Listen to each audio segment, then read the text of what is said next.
Dans cette vidéo, on va voir comment calculer des intégrales de fonctions données en utilisant une primitive de chacune des fonctions. On vous propose ici de calculer trois intégrales. Chacune des intégrales est l'intégrale d'une fonction qui est continue sur l'intervalle où on intègre. Comment est définie l'intégrale d'une fonction continue? Sans s'intéresser au signe de cette fonction, on peut toujours définir l'intégrale d'une fonction f entre a et b comme étant grand f de b moins grand f de a, où grand f serait une primitive, peu importe laquelle, de cette fonction petit f, sur l'intervalle ab. Peu importe la primitive que l'on choisit. En effet, si grand f est une primitive de petit f, qui est une fonction continue sur i, alors grand G, une autre primitive de petit f, elle va s'écrire grand f plus une constante, qu'on peut noter k.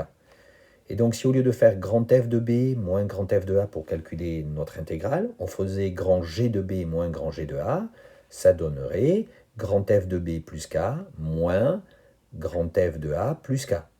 Et donc en développant, on voit bien que on retombe sur grand f de b moins grand f de a, puisque les deux k s'éliminent ici. On a k moins k.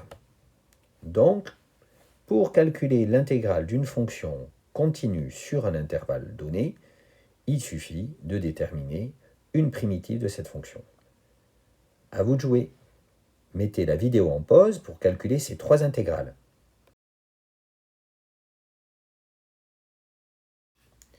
I est l'intégrale entre 1 et 3 de 3x à l'exposant 4 moins 4 sur x au carré plus 5 sur x dx.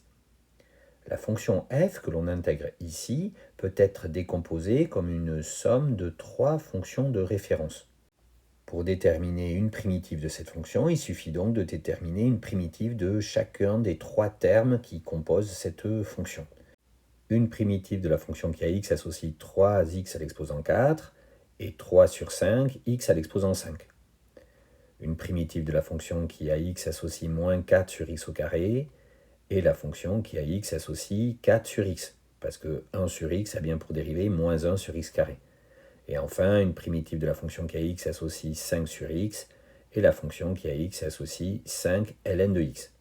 Et donc, on a grand f, une primitive de petit f sur l'intervalle 1, 3, qui est définie par grand f de x est égal à 3 cinquièmes de x à l'exposant 5 plus 4 sur x plus 5 ln de x. Et donc grand i, c'est grand f de 3 moins grand f de 1.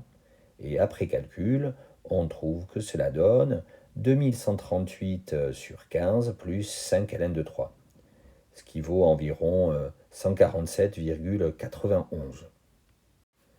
Grand J est l'intégrale entre moins 1 et 1 de moins 8x plus 2 sur 2x carré moins x plus 5 dx.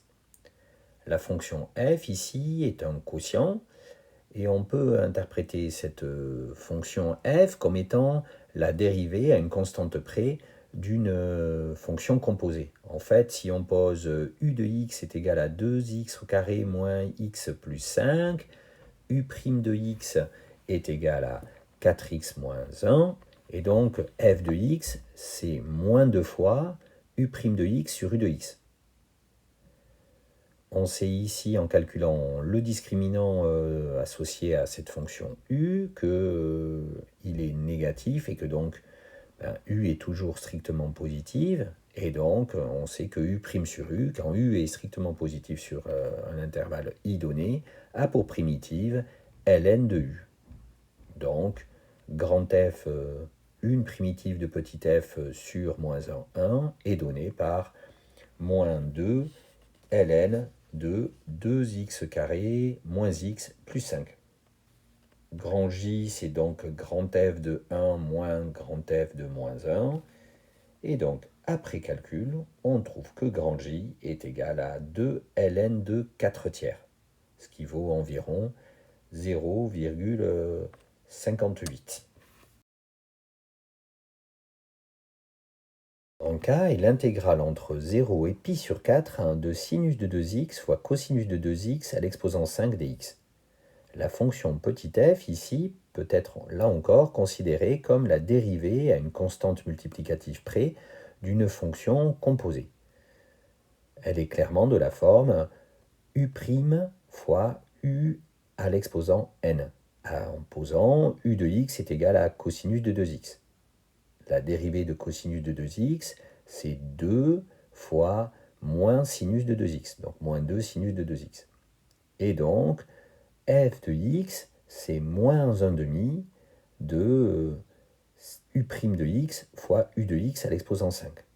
Grand F, une primitive de petit f sur R, est donnée par moins 1 demi fois 1 sixième fois cosinus de 2x à l'exposant 6.